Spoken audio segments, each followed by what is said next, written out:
मिन जियोंग पड़ोस की गॉसिपी माओ से बचने के लिए हियोन जियोंग के बार में छिप जाती है। वो यूरी को देखती है लेकिन बिना कुछ कहे दूसरी तरफ बैठ जाती है। वो पहले सोजू मांगती है, फिर बियर पर बदल जाती है, लेकिन हियोन जियोंग जानबूझकर उसे सोजू ही देती है और झूठ बोलती है कि बियर में ज़्यादा कैलोरी होती है। हियोन जियोंग दोनों औरतों को देख रही होती है। वो जानती है कि यूरी भी दुखी है और मिन जियोंग भी। उसे याद आता है डे केयर में यूरी की वो नज़र जब उसने सेओवू को जाते हुए देखा था, और वो पल भी जब मिन जियोंग ने कन्वीनियंस स्टोर के बाहर सेओवू को लेकर चिंता जताई थी। यूरी और हियोन जियोंग सीक्रेटली मैसेज करके यूरी को वहां से निकालने की प्लानिंग करती हैं। यूरी हियोन जियोंग को चेतावनी देती है, मिन जियोंग 2 बोतल से ज़्यादा सोजू मत पीने देना।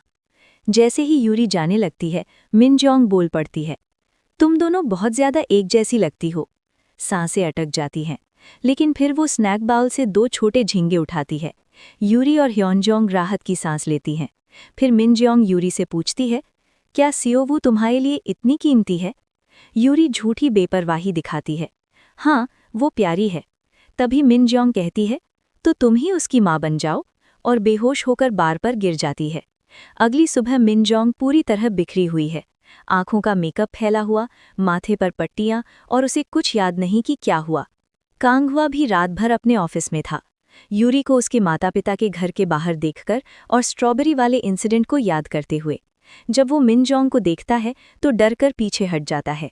हियोन जियोंग की नाक पर भी पट्टी है और यूरी के माथे पर भी।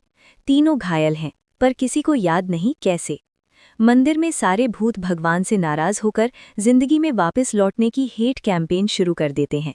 मिदोंगे गुस्से में उन्हें फिर से कोलंबेरियम ले जाती है और तावीज़ से सबको उनकी अस्थियों में बंद कर देती है। यूरी के पिता डे केयर में वॉलंटियर बनकर आते हैं। वो सेओवू की ड्राइंग देखकर गर्व से कहते हैं, ये तो जीनियस है। जब स्ट्रेंजर डेंजर एक्टिविटी होती है, सेओवू सबको मना करती है, लेकिन यूरी के पिता का हाथ पकड़कर उन्हें गले लगा लेती है।